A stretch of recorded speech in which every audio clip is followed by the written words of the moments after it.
Nous arrivons au 35e cours du Shmirat Halashon. Nous allons parler du fait de faire l'éloge d'une personne en présence de son adversaire. Faire l'éloge d'une personne si cela risque de susciter un commentaire péjoratif d'un auditeur est une autre forme de Havak Lashonara. Bien que cette personne fasse une éloge, peut-être même dans un sens, dans un esprit positif, il veut faire la paix, il veut faire la paix entre les deux interlocuteurs. Malgré tout, si ça a une possibilité de susciter un commentaire péjoratif, c'est appelé du Havak Lashonara, comme on l'a dit, de la poussière de Lashonara. Il est défendu de faire l'éloge d'une personne en présence de quelqu'un qui ne l'aime pas, qui réagit souvent en faisant sa critique, en soulignant ses défauts. Si cette personne est déjà en quelque sorte braquée contre l'autre, le mieux c'est de ne pas en parler du tout. Il est donc défendu de louer une personne en présence d'un groupe de gens, car il y a des chances que l'un d'eux ne l'aime pas particulièrement. Bien sûr, parler des autres c'est interdit. Que ce soit en bien ou en mal, a fortiori bien sûr, c'est totalement interdit de parler des gens. Et de dire ça, oui mais celui-là il est bien, celui-là il a ci, celui-là il a là. Si bien sûr c'est en face d'une seule personne et que ce soit dans un but constructif.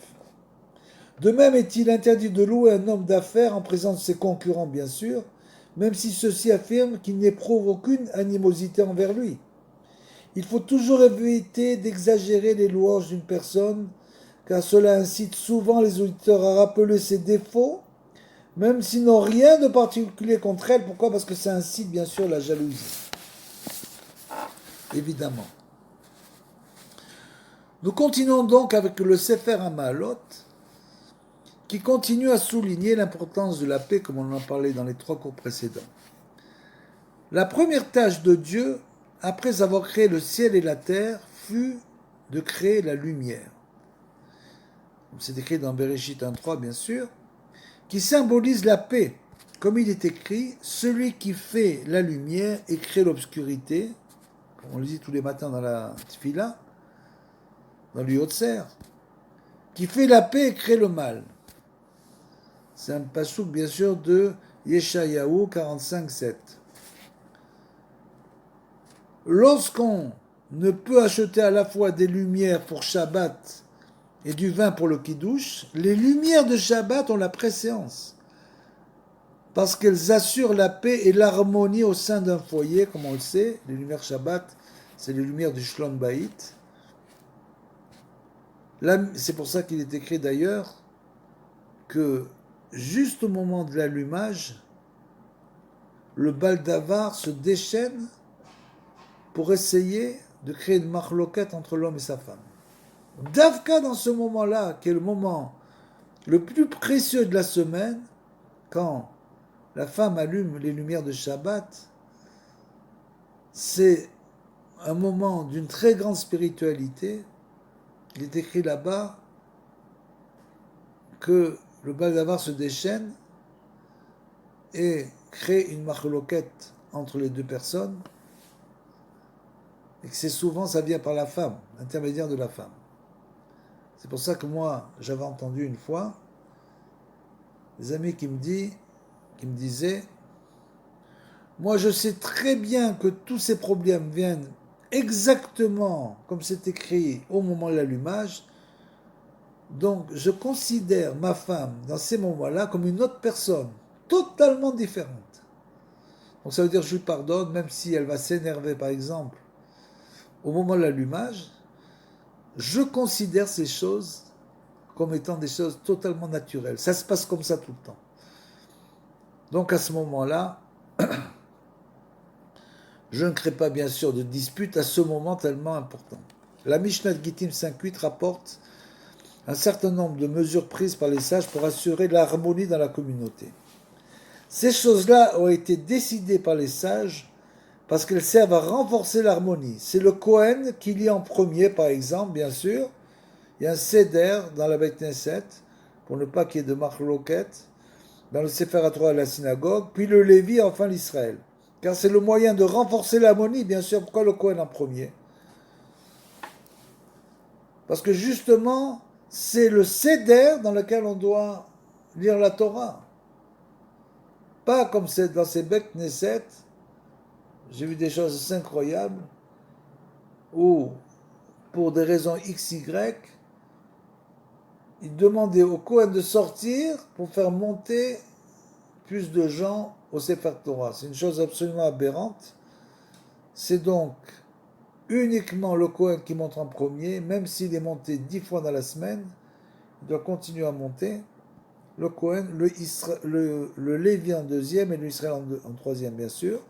Comme le dit le verset, ces voies de la Torah sont agréables et tous ces sentiers sont des sentiers de paix, comme c'est écrit dans Michelet 3.17.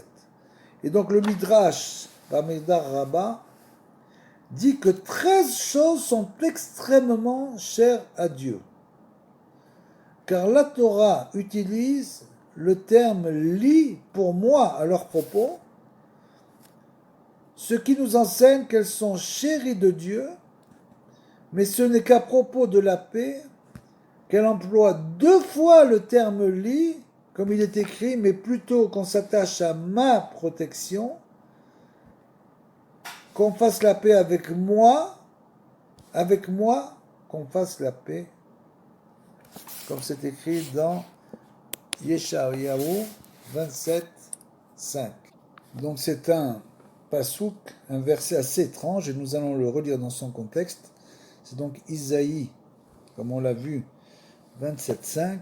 Là-bas, il est écrit: en ce jour, l'Éternel châtiera de sa forte, grande et puissante épée le Léviathan, serpent droit, comme une barre, et le Léviathan, serpent au repli tortueux. Donc il y a 2 Léviathans. Et il fera périr aussi le monstre, le serpent qui habite la mer.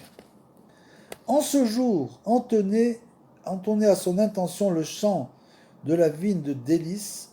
Moi, l'Éternel, je suis son gardien. À toute heure, je l'arrose. Pour que nul ne maltraite nuit et jour, je la surveille. De ressentiment, il n'y en a point chez moi. Dussé-je en avoir contre les ronces et les épines? Je marcherai en combattant. Bien sûr, ça parle de la Géoula, c'est la prophétie d'Ésaïe. C'est bien sûr, on parle vraiment de la Géoula. Et d'un coup, il mettrait le feu. Comme c'est écrit que